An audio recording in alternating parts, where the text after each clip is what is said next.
petit pas l'image.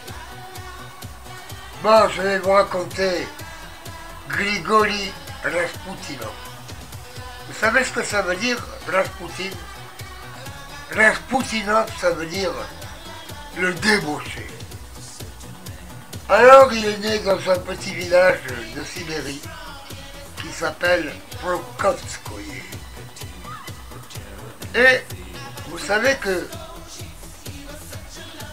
en Sibérie, il fait très froid. Et plus il fait froid, et plus les humains sont chauds. Je parle de chaleur sexuelle, hein, cela va de soi. Alors, le jeune Rasputin, à partir de 12 ans, il commençait à baiser toutes les filles de son village. Et même parfois leur mère. Hein. Alors, au bout d'un moment, son père en a eu plein le cul. Et il l'a envoyé dans un monastère, qui n'était pas trop loin. Et ce monastère, il était très très spécial. C'était les moines Clisty. Vous avez entendu parler des Clisty? Ces moines, ils avaient une très belle façon de prier. Avant, c'était l'orgie. Mais l'orgie complète. Alcool, cul, etc., etc. Vous pensez bien comme le jeune Rasputin était à l'aise là-dedans. Et quand ils avaient dégagé leur corps de toute pensée animale, à ce moment-là seulement, à ce moment-là, ils se mettaient à prier. Pas mal, hein, comme religion. Non, mais c'est pas con l'idée, hein. Ouais. Enfin, au bout d'un moment, Rasputin, Grigori, il en a eu plein le cul et il s'est barré. Et devinez où il est allé. Au mont Athos, en Grèce, dans le plus grand monastère orthodoxe qui existe au monde. Sur un rocher. Et bien entendu, les femmes sont interdites. Hein. Et vous y accéder uniquement avec un ascenseur, tiré par un âne d'ailleurs, si vous voulez tout savoir. Alors là, Rasputin, je ne sais pas trop ce qu'il a fait. Hein. Il a dû baiser des moinillons, et peut-être même l'higoumène. L'higoumène, c'est le chef. Le grand prêtre, quoi. Bon, après il en a eu plein le cul, il est retourné à Moscou. Et là, il a ouvert un cabinet de guérisseur. Ouais, on peut appeler ça comme ça, un guérisseur. Et les fréquentations de ce cabinet, c'était surtout des femelles. Ouais, parce que je pense qu'il est baisé hein, pour les guérir. D'ailleurs, c'est la seule et unique façon de guérir une femme. Une femme qui est mal baisée, elle est hargneuse.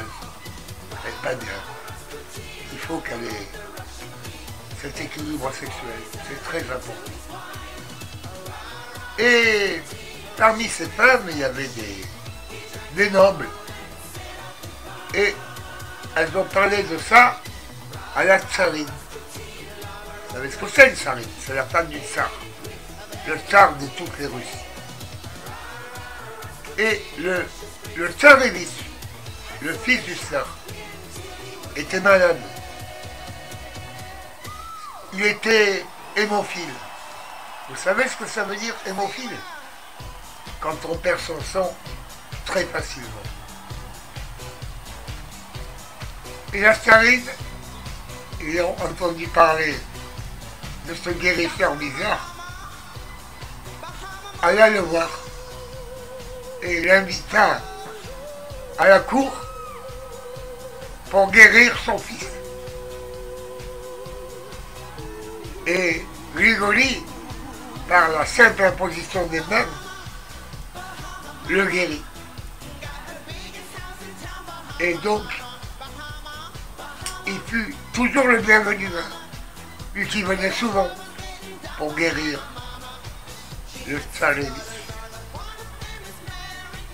Et il mena bien entendu une vie de débauche. Et il avait pour compagnon de débauche Kniaz Yusupov, un prince russe, de la haute noblesse aussi. Et bon, il se tapait plein d'orgies. Et un jour, Yusupov a eu le malheur de lui dire, bon, Yusupov, il baisait sa propre sœur. Et il a eu le malheur de dire à Rasputinov, voilà, tu peux baiser toutes les femmes de toutes les Russies, sauf ma sœur. Et bien entendu, qu'est-ce qui se passa? Eh bien, Rasputin baisa sa sœur. Bon, entre parenthèses, paraît-il, j'étais pas là, hein, il avait un sexe démesuré, avec qui poussait une petite verrue au bout du sexe. Donc ça gratouillait les founettes de ces dames. Hein. Et bien entendu, quand il a baisé sa sœur, Yusupov, il n'était pas content. Alors il a décidé de l'assassiner. Alors, un soir de fiesta, il prépara un immense gâteau, et ce gâteau, il était plein de cyanure. Donc, il pensait liquider Rasputin. Eh bien, Rasputin, il bouffa le gâteau, il but quelques litres de vodka, et il était toujours debout en pleine forme. Non, il faut dire que c'était une force de la nature, ce mec, hein. Ceci dit entre parenthèses. Et Yusupov, il n'en pouvait plus. Il alla chercher son code d'ordonnance et il lui foutu une balle, 2 balles, 3 balles. Je crois qu'il lui a mis 12 balles avant de le tuer. Et il dit à ses sbires de le balancer dans la Nièvre. Vous savez le fleuve qui passe à Moscou, ça s'appelle la Nièvre. Et voilà le début et la fin de Grigori Rasputinov, le débauché. Vous voyez comme elle est jolie cette histoire. Tout le monde voudrait être Grigori, me semble. Et ben voilà, ciao.